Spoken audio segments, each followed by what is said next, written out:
Laju ke. Rasa-rasa korang, apakah benda tu?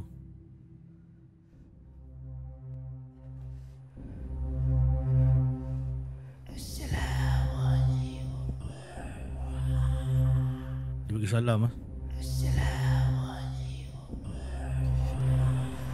Stand by guys.